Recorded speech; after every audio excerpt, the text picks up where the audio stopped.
Hi, good afternoon. This is Gene, WN9, ZWC, KB9001, MWDX, SWL, SSB, et cetera, et cetera.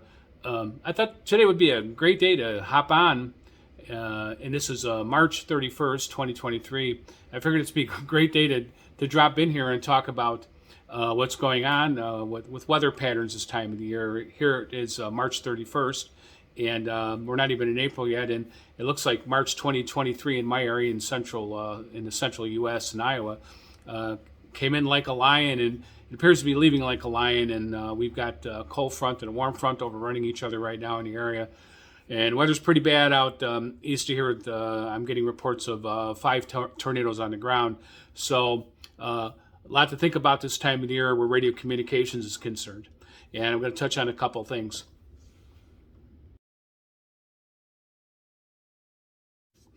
And as you can see from the weather map I just put up, I just want to explain a little bit of what you're seeing there. That's east of this location, and there's 5 tornadoes that are on the ground up in northwest Iowa right now. And this is pretty typical for weather in this area for the plain and simple reason. We're really only about three and a half hours from the Great Plains here in central Iowa. Nebraska is 2 hours to the west.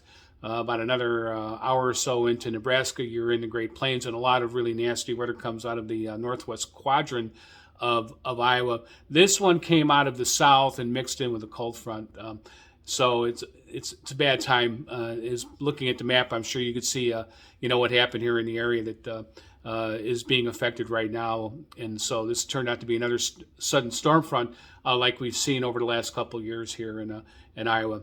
But with that said, I want to talk about 2-meter ham radio, because 2-meter ham radio is utilized in emergency communications in the repeater systems. We have several repeaters in this area. We have about 5, maybe a little bit more than 5, but all of those repeaters are always open to emergency communications. And we have weather spotters up there. We have different nets going on that are involved with different emergency operations from different parts of the state. So having a 2-meter rig and becoming a tech, that's usually the first thing that new techs do, is they run right out and buy themselves an HT, a walkie-talkie or handy-talkie, so they can get into the hobby and talk on repeaters. It's a great part of the hobby, but it also has a public safety function with it, along with that, and things you can get involved with radio clubs in Iowa, and also through organizations like RACES and ARES, which is the Amateur Radio Emergency Services, and become weather spotters to spot weather. And they're very valuable. Weather spotters are super valuable people on the ground.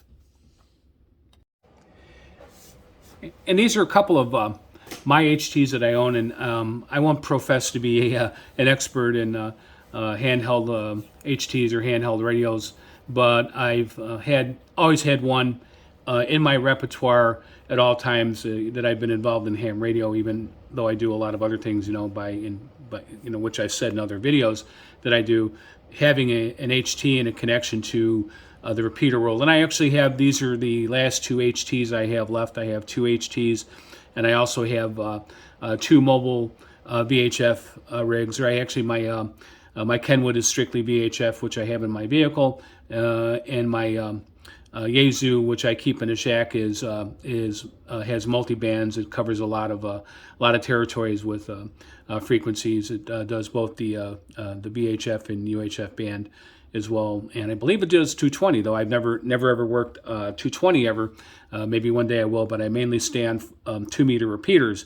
And when you come into ham radio, that's something you're probably going to learn about right away from ham radio operators, because that's generally the first object you see in a ham radio operator's hand during most events and situations, as they always have an HT in their hand.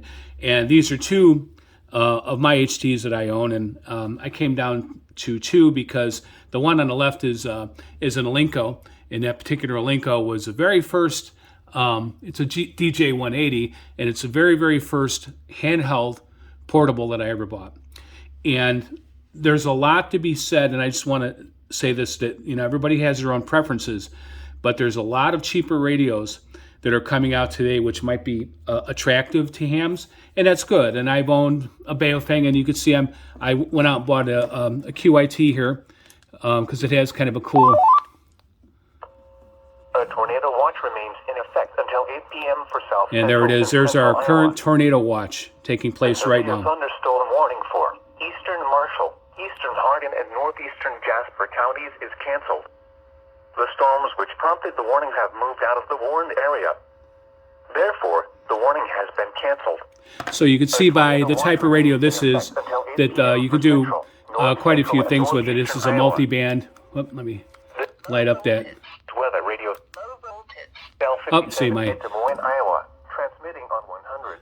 have a little bit of low voltage here, so I have to get this radio back on a charger because I've had it out all day listening to the. You can tell by the readout there that it has multiple functions. It's 440 and 2 meters, 144 megahertz, and it goes beyond that as well too because I'm monitoring or was monitoring the National Radio Service for the bad weather that was going through earlier. Now, the difference between a lot of these radios, I think the QIT is a little bit better made, but some of the more modern radios, like the Baofeng radios, and I've had at least one or two of those that I played with. But I tell you, if I dropped a Baofeng radio, I dropped one time and it was cached. It was done. This one I haven't dropped yet, and I'll try not to drop it because I'd hate to see what the effects on it might be. But it's an okay radio, and it has a lot of functions. Now, if you're thinking about buying an HT, I really think and that just is just my recommendation. Always think about buying something that is a better brand. Radios such as Yaesu, ICOM, Alinco in that area, and you can go to like AES ham or go to HRO ham radio outlet and look there or find online resources. But I guess I recommend the main brand names of radios because radios like Yaesu and ICOM and Kenwood, and I'm particularly fond of Kenwoods. I love Kenwood radios. They also build radios for the government. They're in police cars and ambulances throughout the nation and elsewhere. And so they have a good reputation and they're well built. So just food for thought if you decide to buy a radio. This is an Alinco. It can take a smaller battery than this, and this is pretty big. I have a kind of a large battery on it, so I get a little bit of a longer life, and it's sitting on a charger right now. And this actually I have a mic for it, which is kind of cool.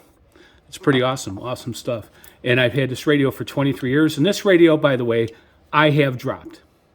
I have dropped it on the ground, and it's still here. So that's just something to think about when you're buying a product. Think about, especially with HTs. You want to buy an HT that's not going to fail you when you need it the most. So, as you can see here, we're having quite the weather day. I just stopped outside here to give you a look.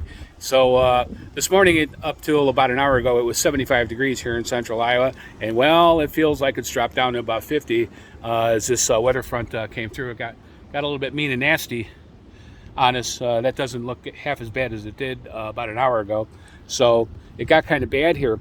And again, thinking about, having radio equipment on hand for an emergency when the weather goes bad, flashlights, a little bit extra food, case of water, all the good stuff goes a long way when things go wrong, and having communications, especially if cell phones go down and such things.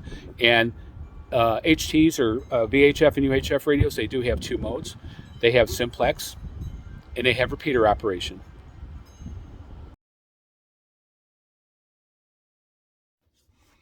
So simplex meaning vehicle to vehicle, or I shouldn't say vehicle to vehicle, let me rephrase that. Radio to radio or transceiver to transceiver. In other words, two operators talking to each other. That's simplex when it's direct. Operating on repeaters is called duplex. Duplex basically is a simple way of saying that it has a frequency into a repeater and a frequency out. But that technical jargon aside, what the repeater does, you're talking when you're on a duplex, you're talking from your radio to a repeater, and a repeater is repeating your signal at probably a higher power than you put into it, and it has good coverage, so other radios can hear you for miles and miles and miles away. Some radio systems and linked repeater systems have footprints that are thousands of miles square, so somebody could hear you anywhere. So that's the difference between simplex and duplex, or using a repeater. So why is that important? It's important in an emergency because it gives you the capability, no matter where you're at, to reach a repeater, and more than likely you're going to reach somebody from a repeater. Repeaters are very well monitored radio transceivers, and are monitored by stations all over, especially public safety people are usually monitoring it, or somebody that has immediate access to that. I gave an example a couple months ago about I was camping up in the Rocky Mountains near, trying to remember the name of the town, but anyhow, Estes Park. So I was in Estes Park, and I was sitting there listening to my 2-meter radio, and I had it on the local repeater for Estes Park, and I heard a guy who was climbing one of the mountains there, and I could see the mountain from where I was actually sitting at a picnic bench while I was talking to this guy on the radio, and he had climbed the mountain and made the summit. And I actually got to talk to him when he made the summit through a repeater, and he was out there just saying hi, so people knew he was there. But I knew he was there, so I could have been a lifeline for him if he had called out and if he had a real emergency.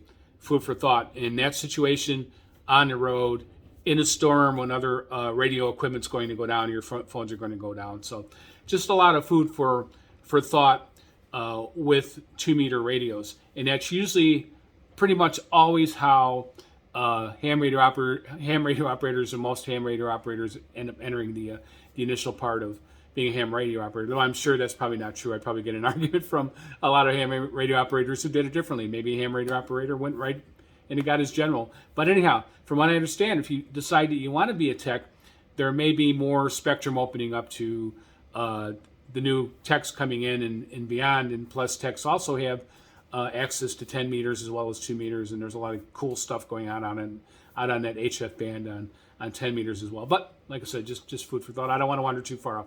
But anyhow, I just wanted to talk to you again. We're at the very beginning of the spring storm season, and here we are. We already are in a bad situation, and it happened very quickly. And I just want to reiterate, how important it is to have some type of radio communication available, no matter what it is. And do you have one of these? Well, what's that?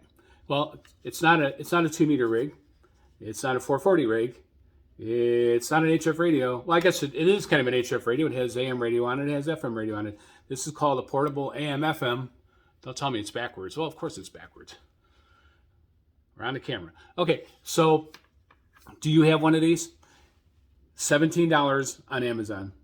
$17 to save your life. It's right here.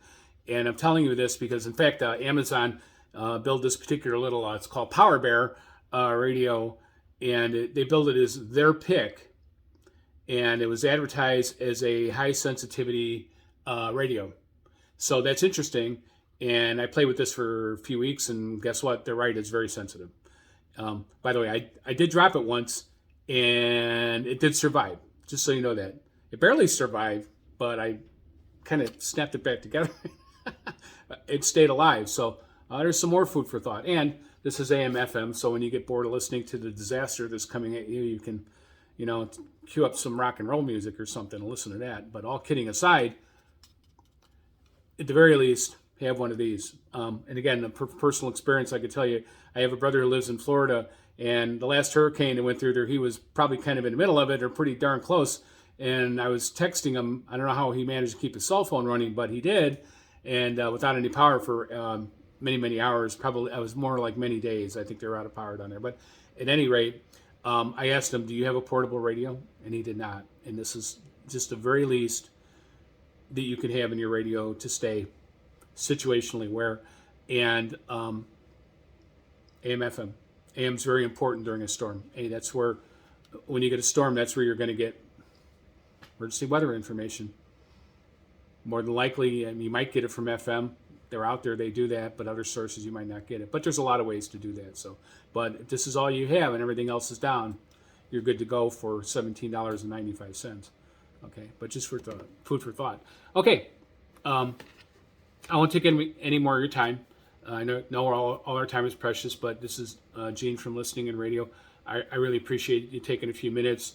Here we are at the beginning of the severe weather season, and we're already getting whacked. So, I wanted to jump up here and kind of poke the bear a little bit and say, hey, go get yourself a radio, or if you're thinking about your ham radio license, hey, go get your ham radio license. It's not hard, little studying. Get her done, and be safe. It's going to be that time of the year. If you're a weather spotter like I am, I'm a trained weather spotter. If you're a weather spotter and you're out there and you think, hey man, thank you very much for your service. Thank you for being a weather spotter. Thank you for being a first responder. You guys are the backbone. You guys and girls are the backbone of everything that's going on. Please stay safe, especially this time of the year. Weather gets hairy, a lot of changes, and we had a rough winter around here, and I think looks like we're going to have a little bit of a rough spring. So be safe, all. Take care.